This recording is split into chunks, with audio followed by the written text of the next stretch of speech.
Welcome to the Bass to Bass podcast with Jacob Guerrero. But thank you for joining. Thank you for being a part of Bass to Bass. Of course. I want to ask, when did you know music was going to be a part of your life?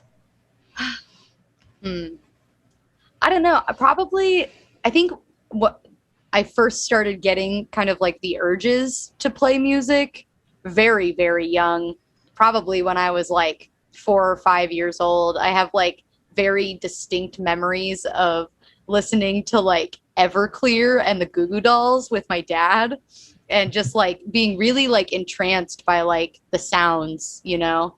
And then I think as I started to get into like bands like My Chem, Blink, you know, all the classics and like Fall Out Boy and stuff. I think like Fall Out Boy was the one where I was like, oh, I want to sing. Like that's what I want to do.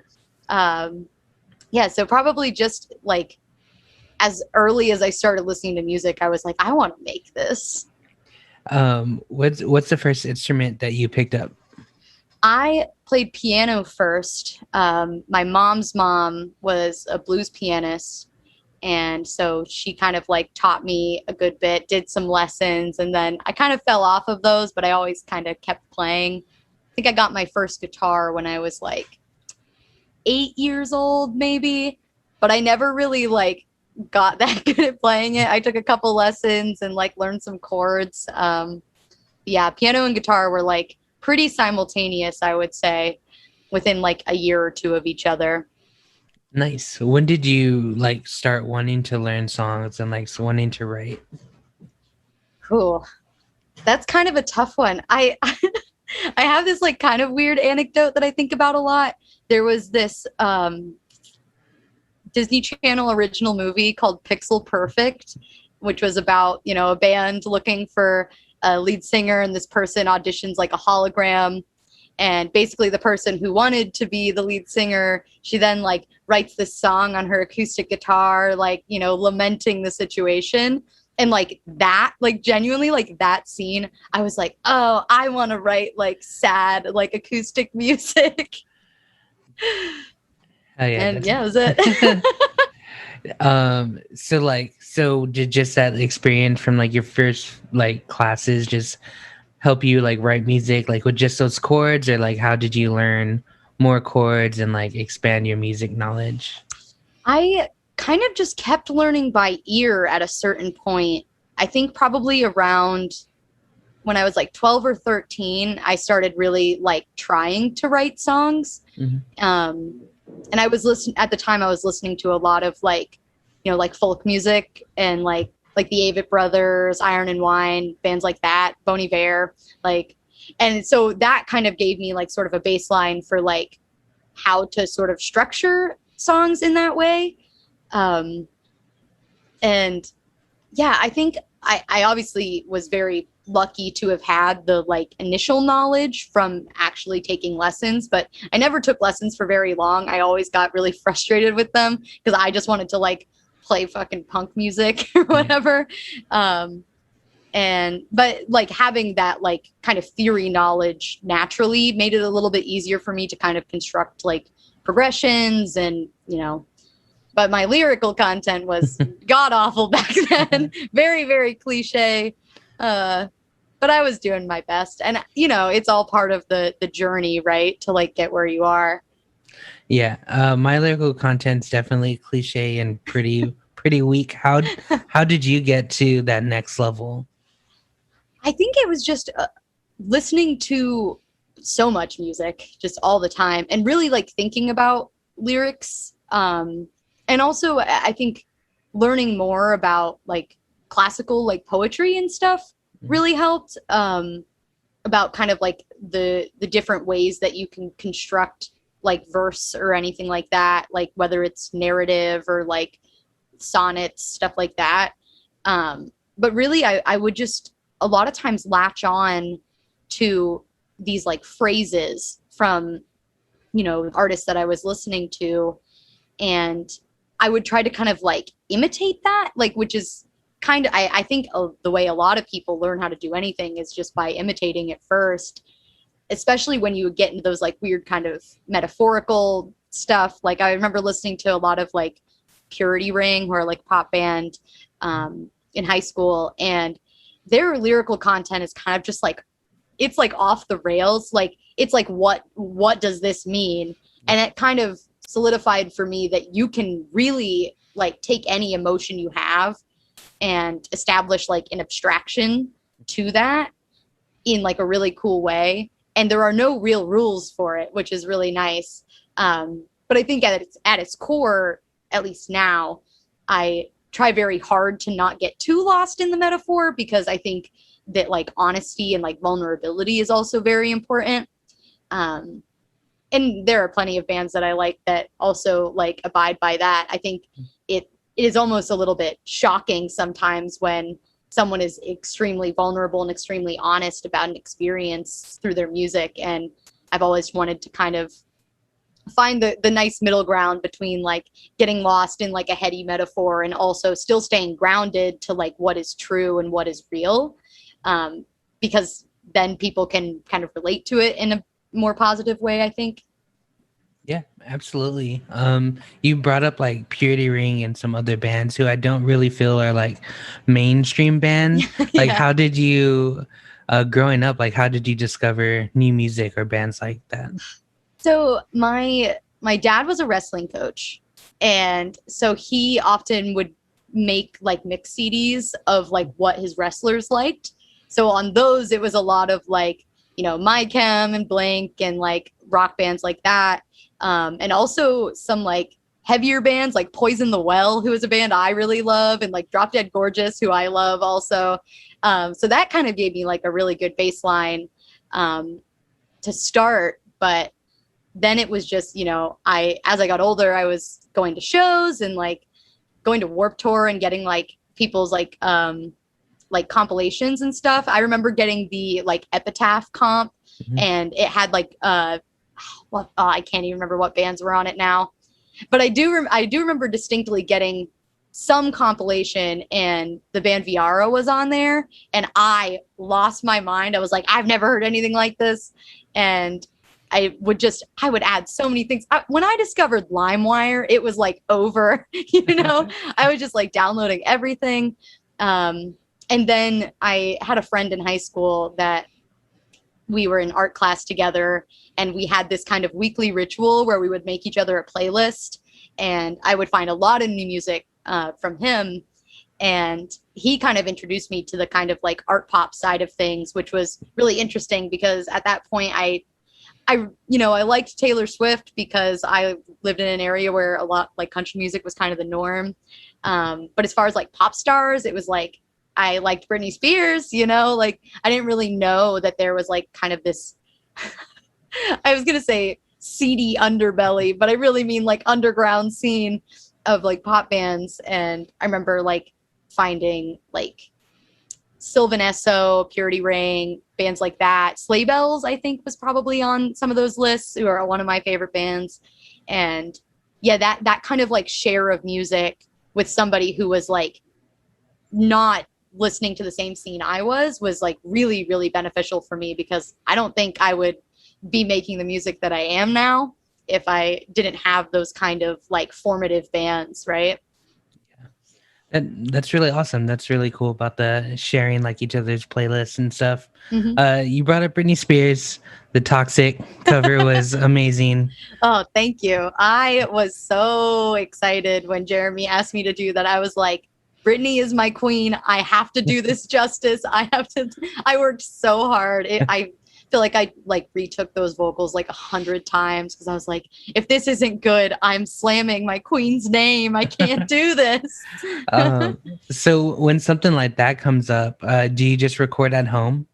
Yeah. I, with this microphone that I'm speaking into right now, exactly right here. This is where the magic happens. Yeah, I try to get a good, it's interesting living in a house full of musicians because there's always a lot of sound going on. So I really had to be cautious about when I would be able to have like a silent space to do so, but it's a condenser mic, so they're really magical in a way. yeah, absolutely. This bad boy right here. Yeah. We use it for everything. So like right now you have Get Tough, and that's just you. Like, was your idea of making music like always an idea of just you by yourself, or did you also imagine yourself like in a band and stuff? I know you play bass in other bands. Yeah. um, well, my kind of like start into music was solo. I Mhm. probably started playing shows when I was like 13 or so. And it was just like me up there with an acoustic or with a uke or with a keyboard or whatever. And I always had a lot of fun with that. I always much preferred the sound, not just like the camaraderie of a live band, but the sound of it. Mm. And I always wanted to be a part of it. And it just kind of happened out of nowhere that I ended up in bands, because I kind of just assumed I'd be playing solo until I could find people who wanted to play with me. Mhm. And then I ended up, when I was 17, I was at an after party for, I think, like a Real Friends show or something at someone's house. And I was singing along to, I think it was a Front Bottom song. And someone approached me who I did not know. And they were like, "You have a good voice. Do you play bass?" And I said, "No." And they said, "Do you play any instruments?" I was like, "I play keys and guitar." And they were like, "Okay, you play bass." And so I started playing bass in my old band, Everyone Leaves. I was in for like 5 years or so. And I like latched onto it so fast. And it definitely is, I love the atmosphere of being in a band. I love like jamming with people when you really lock in with people. That like that's magic, you know, and getting to like collaborate. But I kind of knew that I needed to still be writing stuff for myself, or I wasn't going to feel fulfilled. So I just kind of started writing more songs, mostly while I was on the road. I would just be like playing around on my iPad in GarageBand, you know, starting to make little bleep bloop sounds. And yeah, and it kind of grew into this thing where now I am making this music all by myself, but I also have such an opportunity to collaborate with like whoever I want, which is a lot of freedom. It can be really isolating too, though, to kind of be doing the whole process, you know, because I am recording myself and I'm mixing myself and I'm doing all this production for myself. And so I would be nothing. Like I like to say that I do all this myself, but so much of my process is me just doing something and then like sending it to one of my friends and being like, "Is this anything? Like, is this good?" Because I do not know how to trust myself in that, right? It's something I'm working on, is learning to trust my own instincts when working on stuff alone. But I really, like, at the end of the day, I love working with other people. It's just, there's just nothing quite like it. Yeah, I definitely agree.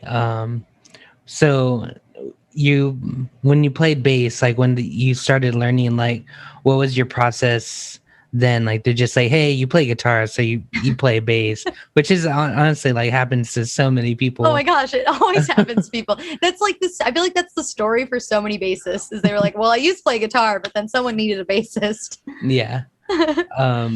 So when you took that role, like how did you like prepare for it? So I didn't really know where to start. I knew that I really liked the bass parts in a lot of songs, especially like My Chem and stuff. Those bass lines are so great. I think about Fences by Paramore a lot. That bass line, like, it's in the back of my head like at all times. But I think the thing that really gave me the kind of intuition that I needed is I used to sing barbershop, and I sang the bass part in my barbershop quartet and in choruses and stuff. And it has such a similar, it's like the exact same as playing bass. Like it's the same type of parts. So as like when I first started playing, I was just learning the songs for the band I was in. But then as I started to like kind of write stuff on my own, I was referencing so much of my knowledge from like doing a cappella stuff. And it was kind of funny to like meld those worlds and see the ways that they were so similar. And I feel like I learned a lot more about rhythm too, especially when you're trying to be this bridge, you know, between like the melodic parts of a song and like the rhythmic parts, and learning to really like listen to the drums. Like that was something that I think had to really like teach myself, was like paying attention to those sort of like subdivisions of the beat and stuff like that. And that part was really fun. And it's my favorite part of playing bass, is like finding those little weird accents and stuff. But just starting out, it was like extremely daunting trying to like, I'm just staring at our drummer, just like praying that like we're hitting these things at the same time. Yeah. But it was definitely a process, I would say.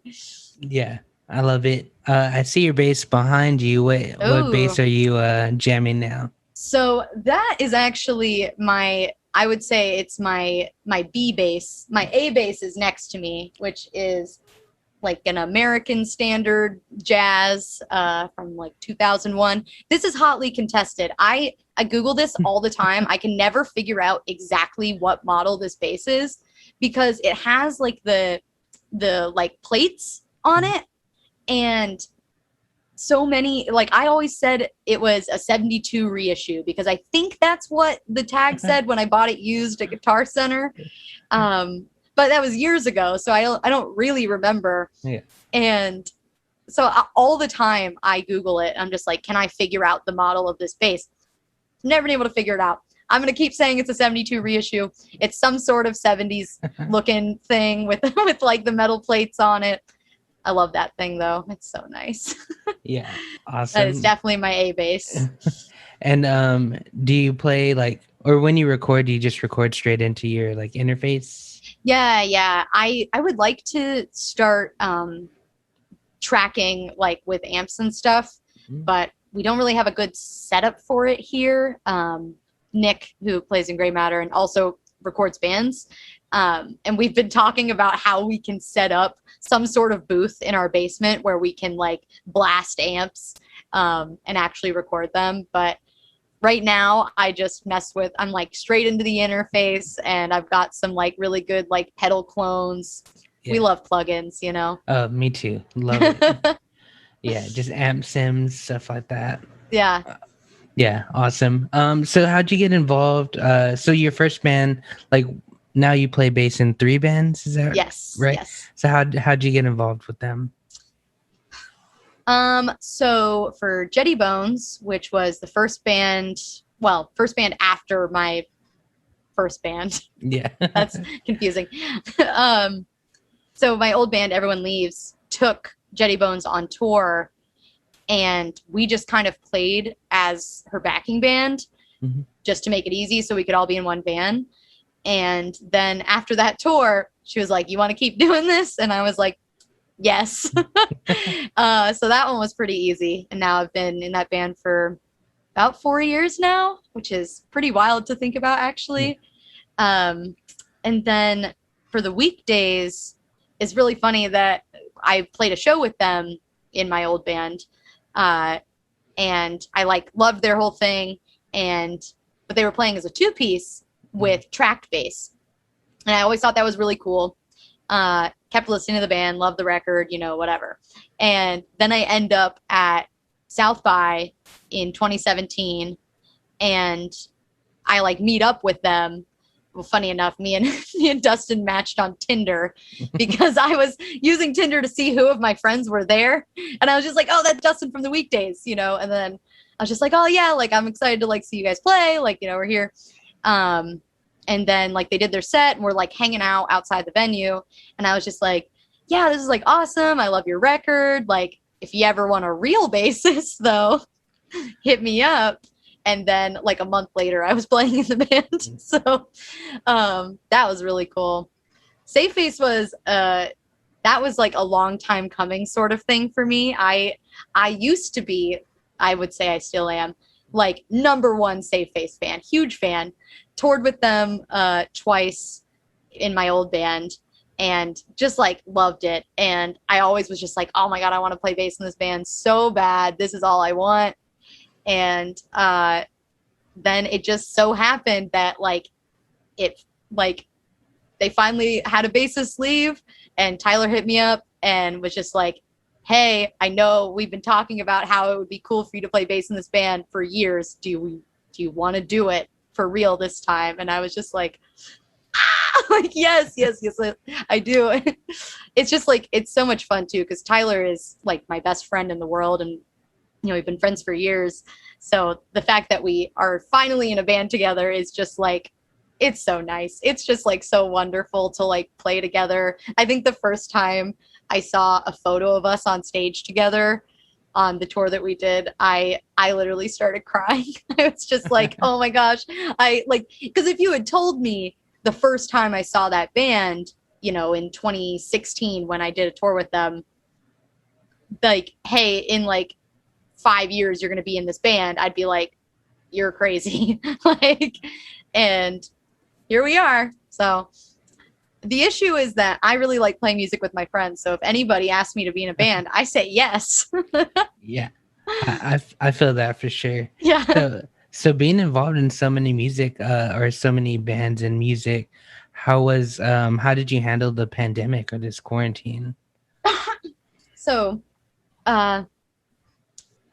it's pretty weird because at first I was just like, I think everybody was just like, what do we do now? Like, do we keep making music? Do we try to like do any sort of like performance things? And then it became very clear that there was going to be no performing for quite some time.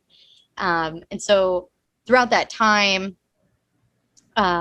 worked on the Safe Face record with Tyler, usually just like via FaceTime, and was working on the Weekdays album as well, and then got to record both of those albums over the winter, which was really nice, like getting to really get in a room with everybody and like actually formulate how those songs were going to go.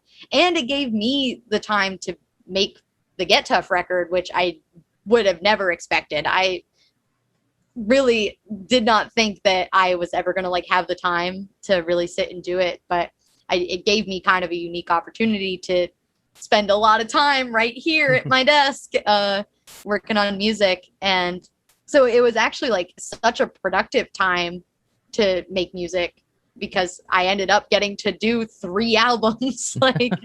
Yeah, so I think the hardest part was just trying to keep like the motivation going, because it's like when the future is so uncertain, like how do you make any sort of plan? Like, because that all those plans could go awry at any moment.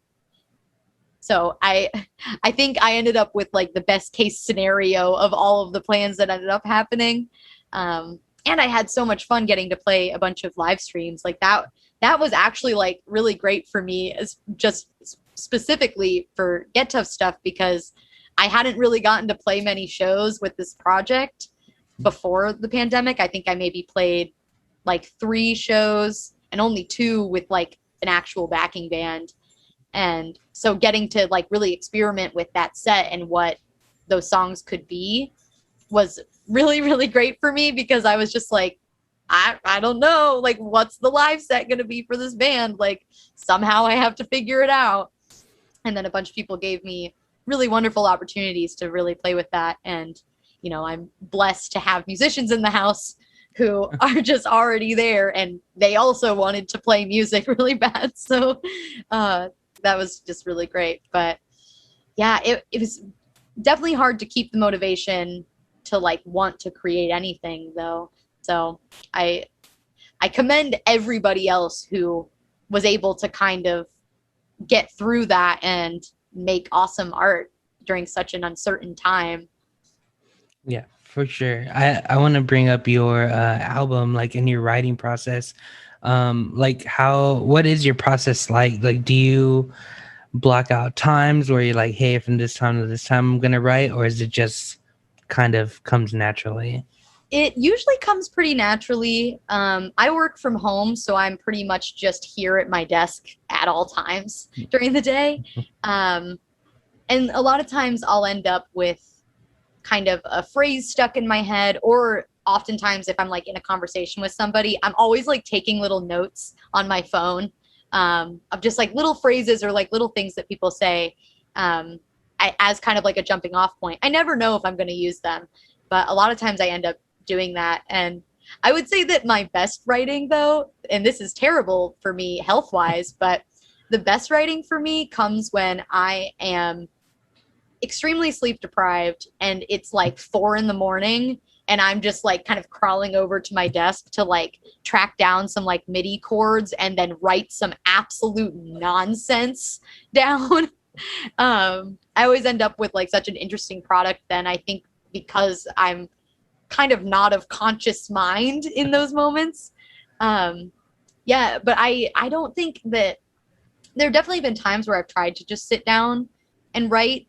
And I think I can do that pretty well when it comes to like instrumentation. I can usually like get like a rough sketch of something going on, whether that's like just some drums and some like chords or maybe like a melody that I can figure out in that moment. But for lyrical stuff, which is usually what will come last, I have to just follow the urge, or I'll never like, I think you end up with a more like honest product if like you're in that moment right then and you just like really mark it all down. And then of course you have to sift through, you know, your chaotic ramblings, but that's the fun part. Sometimes you get to leave in some of the chaotic ramblings. Sometimes that's good. True.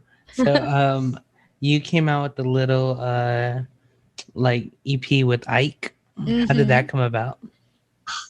So Russ and I have never met in person. We ended up meeting through the internet because I was doing a Cobra Starship cover set for Halloween last year for a live stream. And I needed somebody to do the Travie McCoy part in Kiss My Sass. So I just like tweeted about it. I was just like, are there any former scene kids out there who rap who would want to be in on this? And then Sam Kless from Just Friends texted me and was like, hey, like my friend Russ like has this project and like his flow's pretty good, like maybe hit him up. And so I like nervously am like sending this DM to a person I don't know, like a cold DM. And I'm just like, hey, it would be like cool, like totally understand if not, like we don't know each other. And he was just like, oh, that's super cool. I'm super down. And then we ended up just becoming like really, really good friends. I feel like Sam was kind of a matchmaker there because we became really good buds. And, you know, we listen to each other's music and we talk about process and, you know, all sorts of things. And I knew that he was sitting on a couple songs and I had a couple songs that I was sitting on also. And I didn't really know what I was going to do with mine. And it seemed like through our conversations that he didn't really know what he was going to do with his either, whether it was going to be singles or do another album or an EP. And so I just texted him one day. I was like, would you want to like maybe do a split? And he's like, yeah, that sounds cool. And we were, you know, on Discord talking about what to do. And initially we were just going to do this, you know, kind of the traditional split where it's just 2 songs from each band. And then Sam Kless, once again, being a mastermind, had the idea of like, why don't you make it more collaborative and do some songs together and then like remix each other's tracks as well. And sorry, I lost my train of thought. Okay. And so we kind of, it was more daunting at that point because we didn't have, you know, the songs already prepared and just ready to like put out. But I think we both had a lot more fun in the process, getting to kind of play with each other's stems, like getting to get all of the stems from Ike's song was just like so cool to me because that was like my favorite song from his album. And we kind of had to talk about it. We were like, oh, what song should we do for each other? And I was like, I want to do The Bruise. Like, I'm just going to say that. And he's like, that's what I was going to say you should do. And he's like, oh, which of yours do you want me to do? And I was like, oh, I don't know. Like, you can totally choose. But it, like, I think it'd be cool if you did Misery. And he's like, that's exactly what I was thinking. And then we wanted to do a cover, and we really didn't know on that. And I was just trying to think of something that would get, like, the nostalgia vote, you know? And picture Kid Rock and Sheryl Crow. That's like a super nostalgic song for me. I can always remember like hearing that in my mom's old Corolla back when I was a kid. And it was funny because I don't think Russ had like ever even really heard that song. And he really trusted me on that, which was really, really cool.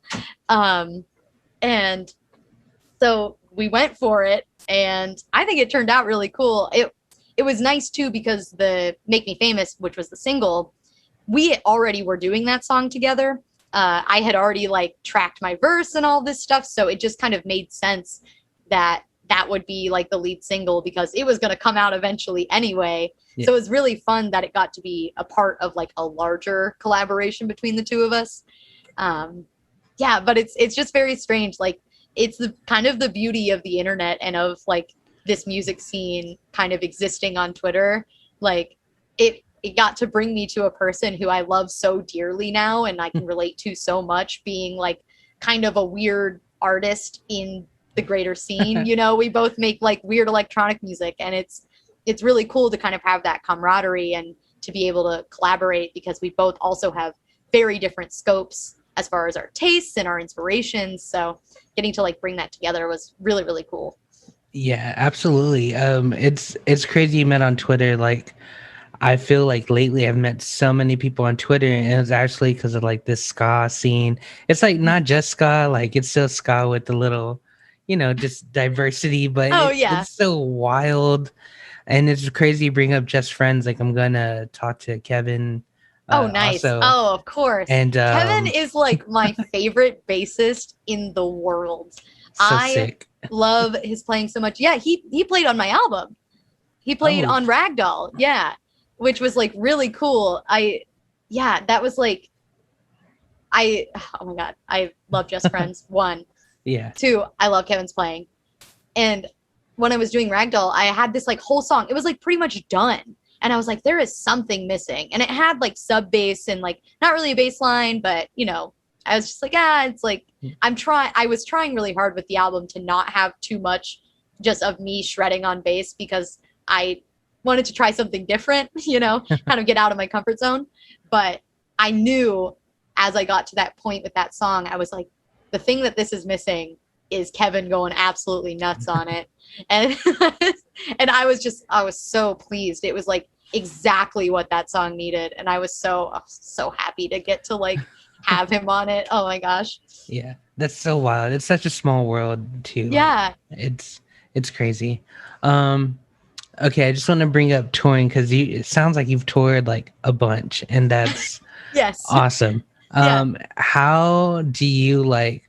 Well, I guess because of the pandemic, it's not happening now. Maybe sooner. But when you were touring, how did you like?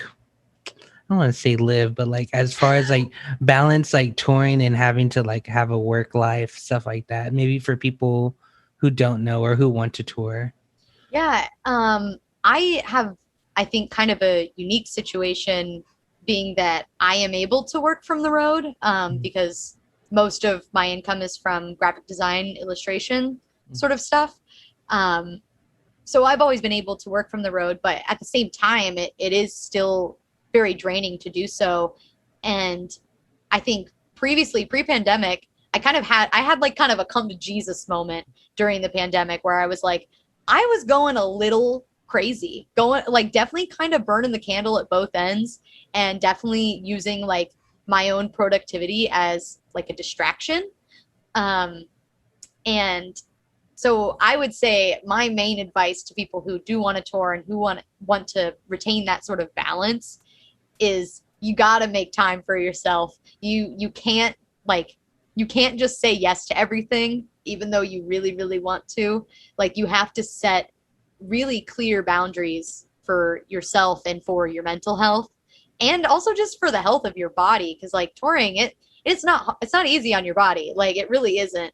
And finding those times, not only like at home to rest and like making sure you have like enough time off between tours, but on the road as well, like finding ways that you can like feel comfortable and, take some time alone. Like it can become very draining for people who have social anxiety like me, to always be like in a room with all of these people. So having like a really good routine, I think, is part of it. Like I always will do like a workout, or I'll do some yoga, like by myself, headphones in, like somewhere in a venue or like outside by the vans, where I just like fully shut off to everybody else for, I don't know, a solid hour or so.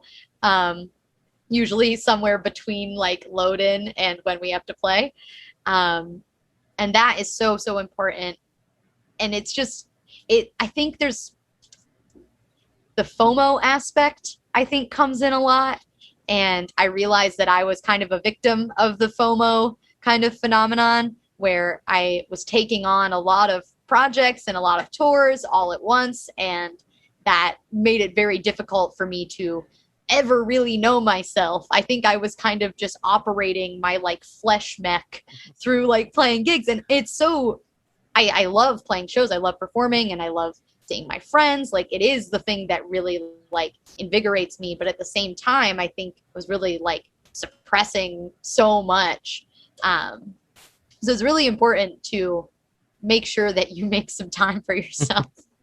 Like really make some time for yourself, but also like people who are like working jobs at home also and have to like take off from those jobs. I would say it's not easy, but finding a remote job is like the most clutch thing you can do if you want to tour, because it will make everything easier.